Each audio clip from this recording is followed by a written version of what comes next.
518 days ago, I pulled this car into my shop as a running, driving, completely stock, automatic 1991 Acura NSX. Over the last 500 days, we stripped this thing down to a completely bare shell, replaced a frame rail, replaced the uniside, built a K24, installed K24, built K-series transmission, installed transmission, had a twin turbo kit fabricated for the car, and finally yesterday, I drove it back out of the shop for the first time as a twin turbo K24 NSX.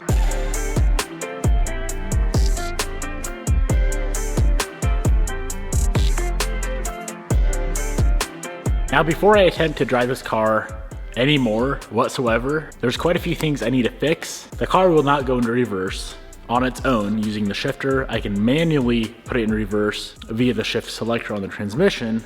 The car is getting extremely warm because I have a small coolant leak in the coolant pipe that runs from the engine to the front of the car where the radiator sits. The open ports on the valve cover are spraying oil on the brand new engine bay, so I need to get the catch can built and installed. And then there's some other stuff that might be important, like brakes, maybe a seat, some goodies like that. But for now, let's start knocking out the issues that I know need to be resolved before we attempt to drive this car again. Now, our coolant leak is coming from the AN, the 16 AN bung that I welded on right there, or it may have been that one over there. One of those guys is leaking. I'm sure hoping I can get that welded while the coolant pipe is on the car. If not, it is a ton of work. We have to drop the fuel tank out. So this could either be a 5-minute repair or probably a 4-hour repair.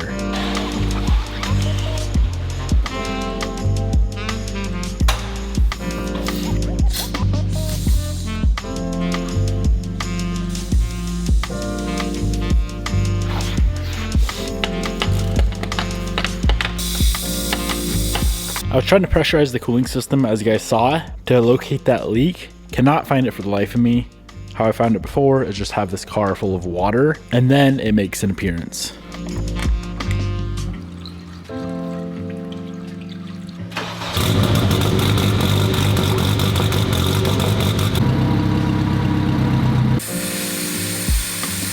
I've seen cars break all the time for no apparent reason, no explanation. Have you ever seen a car fix itself for no reason at all?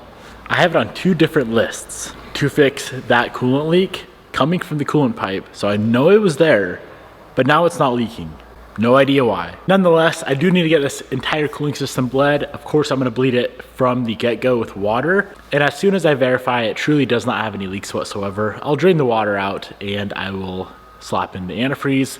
To bleed a cooling system on an NSX is kind of annoying. You have to have the car in the lift. There's bleeder valves all over the coolant pipes. I've never done it before, but based off the factory manual, it looks kind of like a pain in the butt, but we got to get it done. Let's get her on the lift.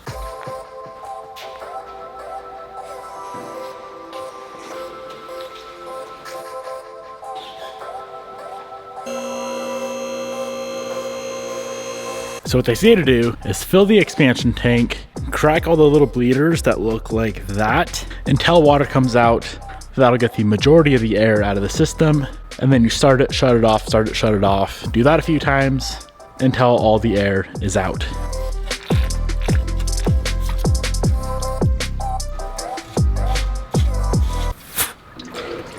Oh yeah, there we go.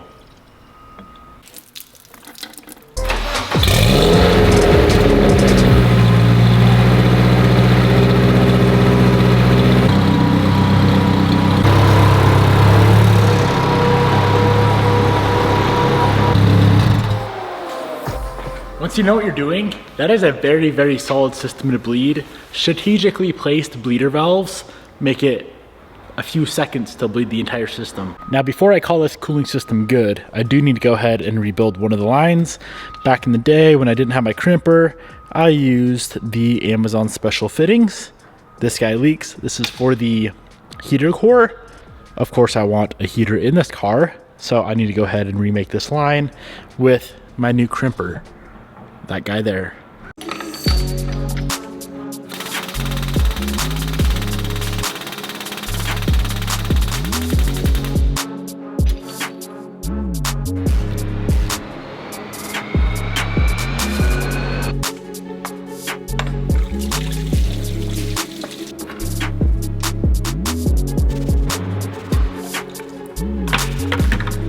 Fun fact, I almost deleted this nipple because I didn't know what it was for.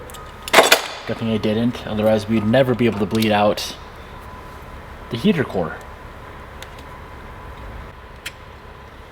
Pop the nipple, wait till water comes out, put it back on, and you're done.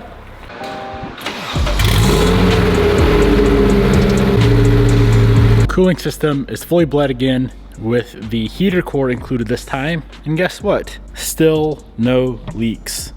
It literally fixed itself. Don't ask why. Don't ask how.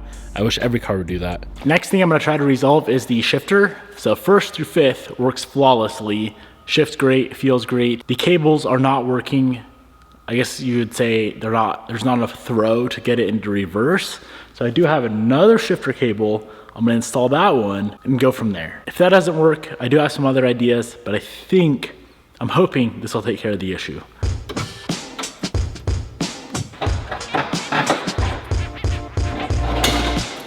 Instead of just one end being adjustable, as you can see on the blue cable, this side is not. On the new cable, both sides are threaded, which means we will be able to adjust the amount of throw, hopefully allowing us to go in reverse. And of course, being black instead of blue is much better. The new shifter cable is on. That was a problem. Now we have another problem. The shifter box that we're running, the box itself physically does not allow the cable to move enough to get the car in reverse.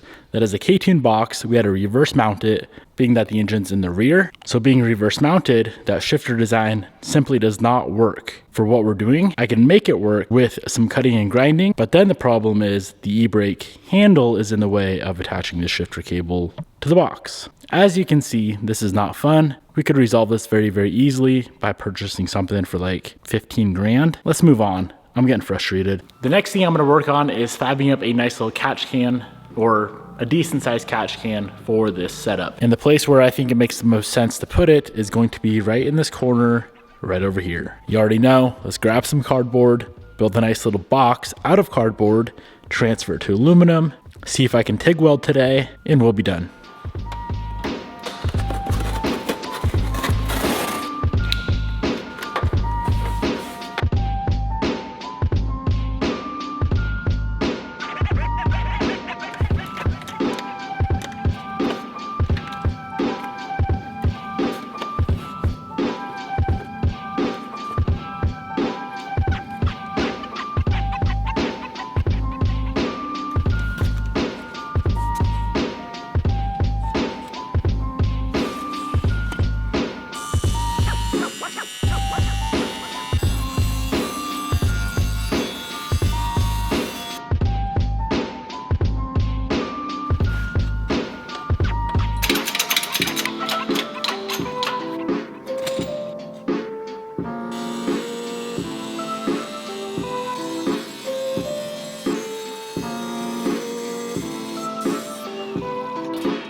So that is the general layout of the catch can, where it's gonna sit. Pretty basic setup, waiting on some packages to show up, but a filter will sit there and probably one right there. The two 10-AN bungs will go there. Drain somewhere on the bottom, easy to access. This should work perfect.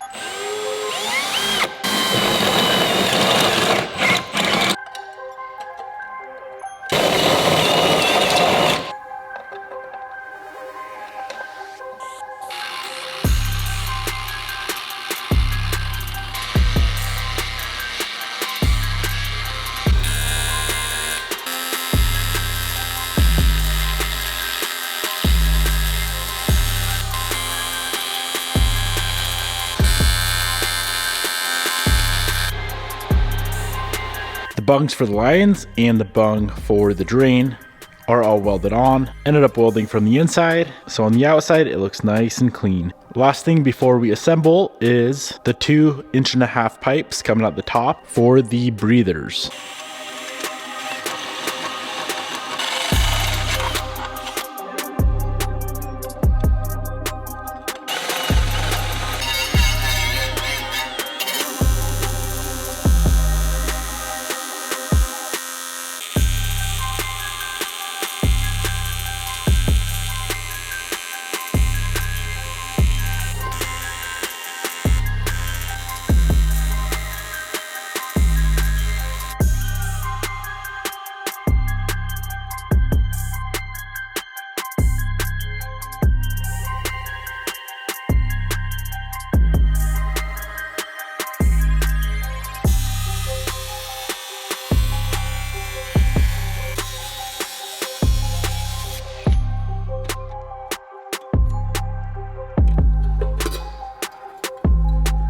So one thing I need to do before I go ahead and weld on the end caps on the catch can, we need to install like a separator perforated aluminum sheet in between where the breather ports go in and the bottom drain. So probably somewhere right in the middle. I'm gonna grab a sheet of aluminum, drill a bunch of holes in it, tack weld that in place on the inside. Up top, we're gonna install some like shredded stainless steel and then slap the end plates on and we're done.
So the can is done. I'm not the best welder in the world by any means, but I'm pretty excited and pleased with how this thing turned out. Last thing I need to do is build the mounting tabs. I'll probably put 3 mounts on it in total. Keep in mind, this should never be like completely full of anything. If it is, we got much bigger problems to deal with. So it's not gonna be that heavy.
Can is done and installed. Here's how it looks in the bay.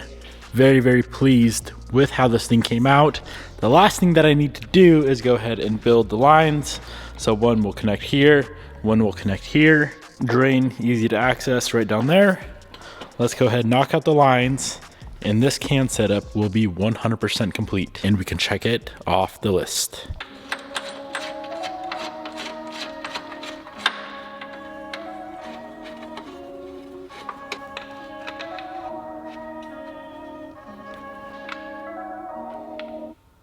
Unfortunately, I can't finish the lines. I need some more fittings. Well, I don't need them, but I want more fittings.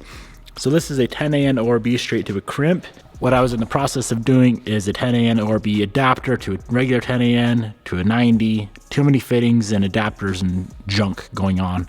So I had to order more of the 10AN ORB to a 90 crimp, which will then head straight to the couch can lines right there. That thing turned out sick.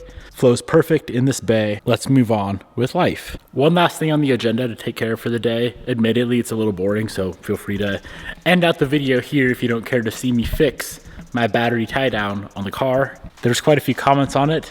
So I figured I'd address it in a video.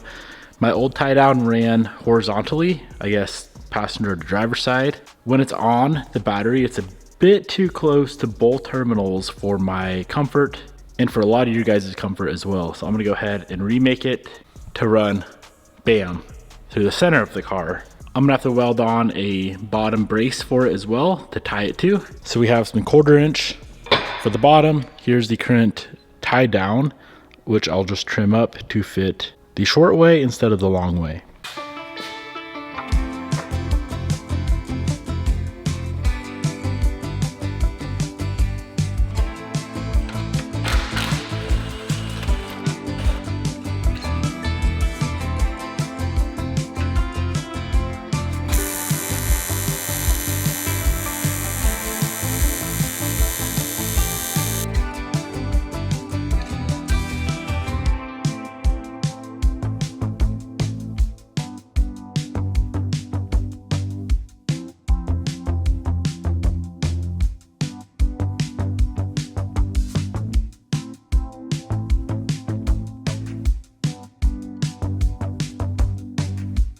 Again, not the best welds in the world.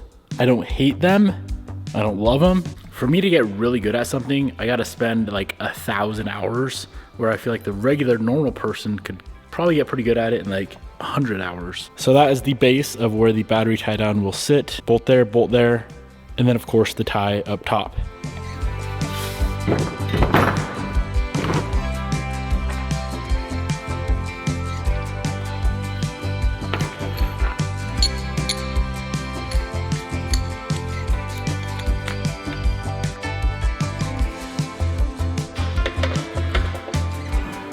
Okay, that's fixed. I can sleep a whole lot better at night now, knowing the tie isn't about to contact both terminals. I don't know what that would do, but I don't really want to find out on this car at least. Now with that done, I can finally completely button up the ice box so I can get that in, get that fully secured, bolted down. I sure hope it clears the new mount. Didn't really think about that as I built it. Well, it clears just fine.